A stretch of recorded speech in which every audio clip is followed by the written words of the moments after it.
In the early stages of your business, when you don't have a reputation for getting results, how can you convince people to work with you? Hi, and welcome to the Driven Female Entrepreneur podcast. I'm your host, Melitta Campbell, award-winning business coach and mindset coach, value whisperer, and founder of the Dream Clients Blueprint, your step-by-step guide to attracting more of your perfect clients and enjoying your dream impact, income, and lifestyle. To help you already start attracting more clients from today and to learn how to sell without selling, I've created an on-demand training for you that you can follow for free by visiting melittacampbell.com/training. On this show each week, I'll bring you practical advice and tried and tested techniques through my own experiences and those of other successful women in business. Our goal is to help you dream bigger and confidently achieve more in your business and life. Today on the show, I wanted to answer a question I was asked in Tuesday's masterclass on the secret to confident niching, because I thought it was a brilliant question. It was something that I hadn't really thought about before in that way. But when the lady asked me for a solution to this problem, I figured instantly that there are lots of other people out there with the same question or with the same worry. So I want to answer it for you here. And her question was, in the early stages of your business, when you don't have a reputation for getting results, how can you convince people to work with you? What a fantastic question. If you are in the early stages of your business and you haven't yet built up that reputation, you don't yet have lots of testimonials that speak to the value you offer and the results that you can get, this is when having a clear niche can really come into its own. Because when you know exactly what you are offering and to whom, then you can start to get clear about where your values, your passions, and your expertise overlaps with the needs of a specific group of people. And when you really get to know this group of people and understand their struggles and their dreams and their aspirations, you can start to develop a system and an offer that speaks directly to that conversation that's going on in their own mind, that struggle that they're having that's keeping them up at night. And when you can speak directly to that and show them, it's okay, I've got you, we're going to take these steps to get you to this dream outcome, that's really powerful. And when you can communicate at that level, then people aren't so worried about having lots of testimonials if the way you present your offer is so clear and obvious to them that they will at least have that initial conversation with you. And that's when your sales skills are going to come in to have that great conversation that's going to help them discover their truth and make the right decision for them. In the masterclass, we played a little game, and I want to play it with you here now because I think it helps you see this idea in practice. Okay, are you ready? Just imagine you have moved from your home in the US to Switzerland. You were really excited about moving to Europe and you are in awe of the gorgeous countryside on your doorstep. You have landed in heaven, but you didn't expect to have such a culture shock. You feel lost and you want some help to discover your identity and find your place in your new home. So who do you contact first? You Google, and these are your options. Number 1, life coach. Number 2, life coach for women. Number 3, life coach for expat women in Switzerland. Okay, hold on to your answer, 1, 2, or 3, and we'll come to the next scenario. You qualified as a life coach a year ago. You have a quieter personality, and now you're ready to level up and start attracting more clients outside your personal network. But you're nervous about getting more visible. You've chosen LinkedIn as your platform. It's where your clients hang out, but you're not sure where to start, and you've decided to invest in help. Who do you turn to? You Google help, and 3 options come up. 1, social media strategist. Number 2, a LinkedIn strategist. Number 3, the strategist. LinkedIn strategist for life coaches with a quieter personality. Okay, final one. Your kids are learning to ski. Maybe you are the lady from the first scenario. Your kids are learning to ski and you decide it's probably time that you started to skiing too, so you can keep up with them and enjoy family ski days in the winter. but you feel nervous about starting a new sport at your age, especially knowing that if you fall, it could really hurt. Who do you approach for help? Again, you turn to Google and you have three options. Number one, a ski instructor. Number two, an English-speaking ski instructor. Number three, an English-speaking ski instructor helping adult learners ski confidently so they can keep up with their kids. If you are like everyone else that came to the masterclass, you chose three for all of those because perception is everything. When you're a specialist, as all those number threes were, they really knew their niche and they communicated, this is exactly what I do for people like you. And when you're a specialist, you are seen as being an expert. You are seen as someone who understands your clients and can really help them in ways that other people, more generalists, couldn't do. It's assumed that you have the right tools to help already, or maybe that you've developed some proprietary system or framework to help people. Most importantly, you're seen as worth the investment. In other words, you become the most obvious choice. Certainly the most obvious start point. People are going to reach out to that ski instructor who helps adult learners be confident and keep up with their kids way before they go to a general ski instructor, because the likelihood of that person being able to help them understand their needs, doing so in a way that really makes them feel good, is much, much higher than a general ski instructor.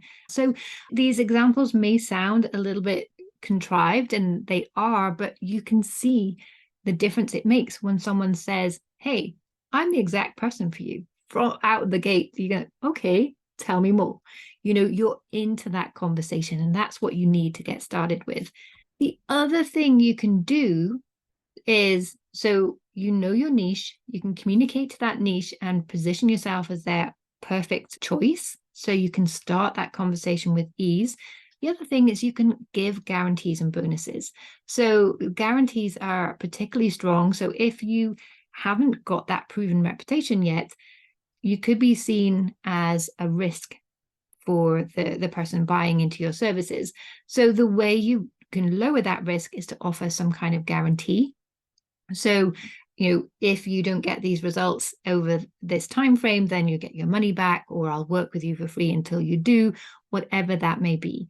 But have a guarantee that really makes it a no-brainer for them to say, yeah, okay, let's do this. You can also give them a special offer. Now, I don't usually advise people giving a discount, because with discounts, you don't make a profit, and without a profit, you don't have a sustainable business.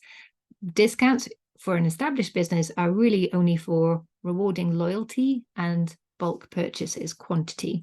However, if you are just starting out and you don't have a proven framework, you are building your confidence, you're building your system, you are getting testimonials in for the first time, all of that is very valuable for you and your business. So you can absolutely offer your services for free or at a heavy discount in order to get the experience, to test your systems, to get the testimonials in, because that's really valuable for you. So that is the payment. So although it's a discount or free even, as long as that is working for you, you're getting the value return, because it's a value balance. It's not about the money, it's about the value exchange. Then that works. So you don't want to be doing this as a long-term strategy. You just want to be doing this to get yourself started. And this particular person asked a question, I know, is an ICF accredited coach, which means they had to do 100 hours of coaching before they got their certification. So they have people they've already worked with that they can turn to for testimonials to already help build that reputation as well. And the obvious question on that is, well, these people that I coached might not be representative of my niche. That doesn't matter. They will be able to speak to your ability to help them, your ability to get results, your ability to listen, to care, these kind of things. So you can guide them in what they say in their testimonial. So they're not specific about exactly what you coached them on, but more how committed you were, how you listened, you helped them, they spotted gaps that they hadn't noticed, that kind of thing. So don't worry if your testimonials aren't from people who represent your ideal niche. especially at the beginning. And when it comes to getting those testimonials, you don't have to wait until the end of your collaboration or relationship to ask for the testimonial.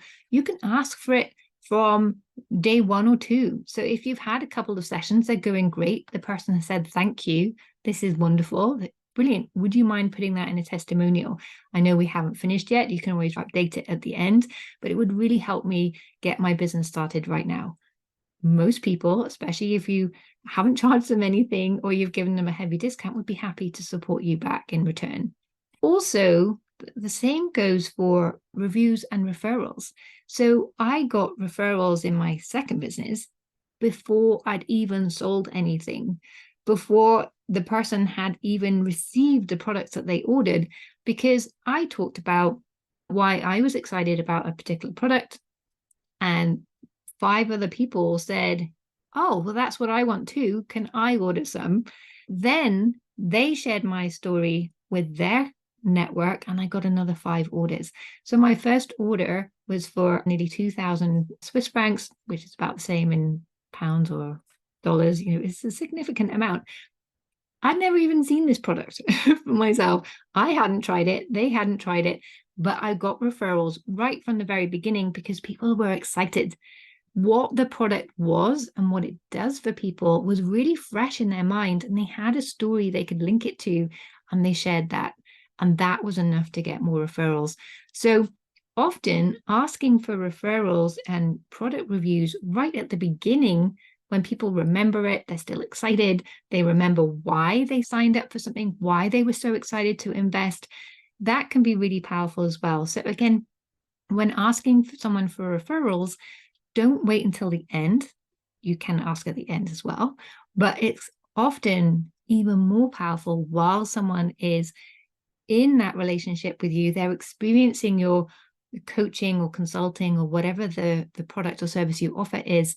So don't wait until the end. Anytime they show any kind of gratitude or excitement about what you're doing, ask them in that moment for a referral or a review on Google, for example, is a great place to start building your reviews, because that is going to build your reputation. When you start your business and you start charging full price, if you've already got half a dozen or more Google reviews that say you're brilliant, that's already going to help build that reputation quickly. So that's what you can do before you get started. Then the other question, which kind of follows on, is how can I test my niche? How can I be sure that the niche I've chosen is right? So the thing to know is finding your right niche is a process. We don't always get it right at the beginning. We need to start somewhere and see how our services, our products work for that person, what it feels like to work with them. I've had it in the past where I've thought, oh, this group of people is going to be perfect for my services. I'm going to love working with them.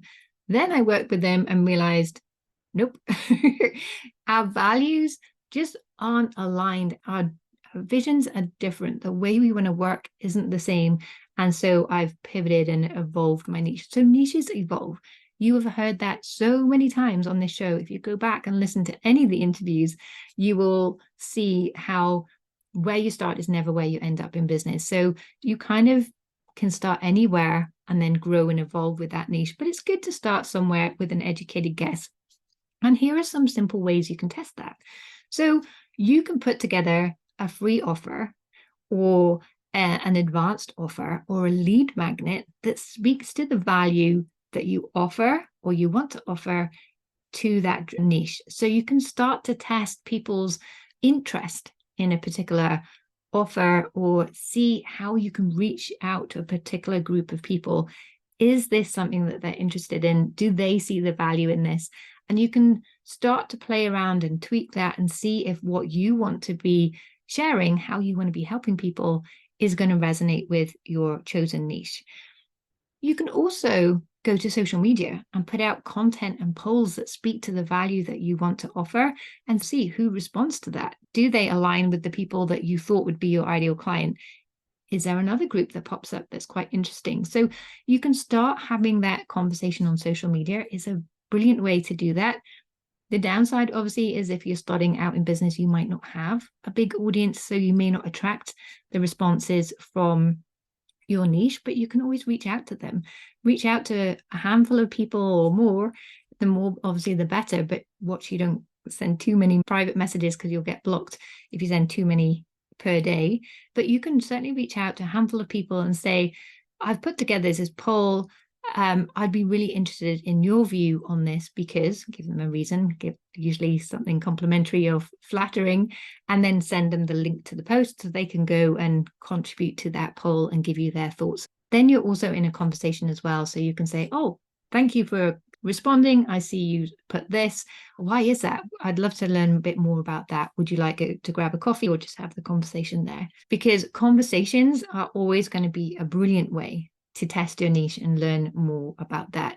Before I launch a new offer, I always go out to people who know that market or are representative of that niche and have a conversation with them. Hey, I'm thinking this is where I'm coming from.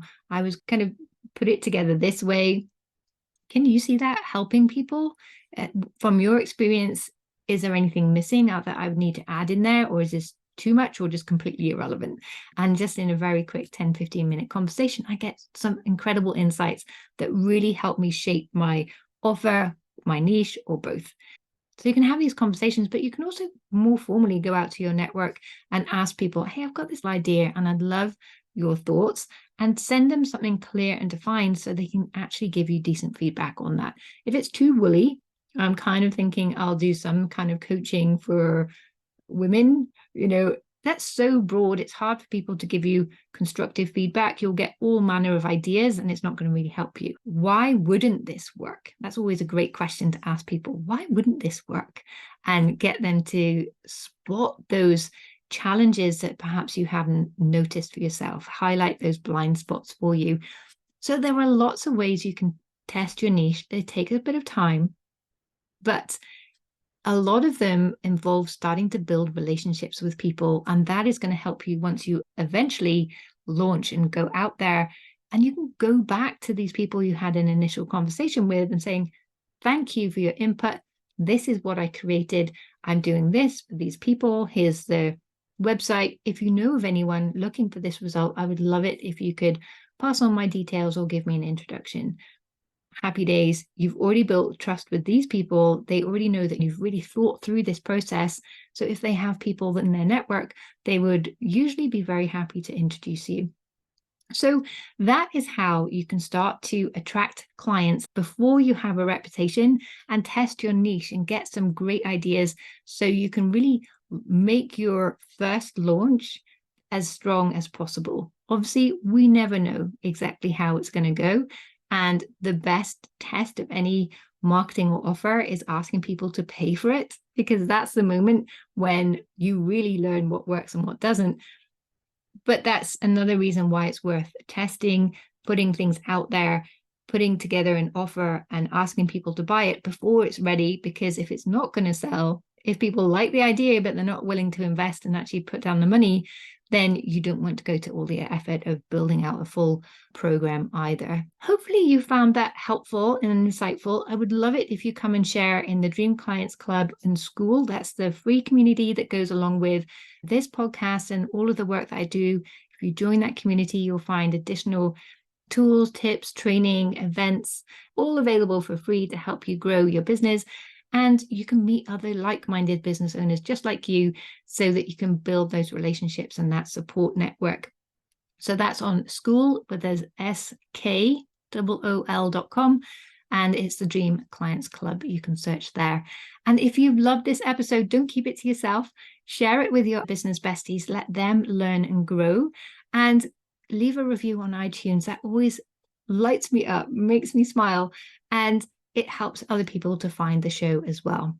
Finally, if you missed that masterclass on niching, then you can go to melittacampbell.com/niching to watch the replay, or go to my channel on YouTube and you'll find it there too. I've been Melitta Campbell, your business coach and value whisperer, and I look forward to seeing you in the next episode.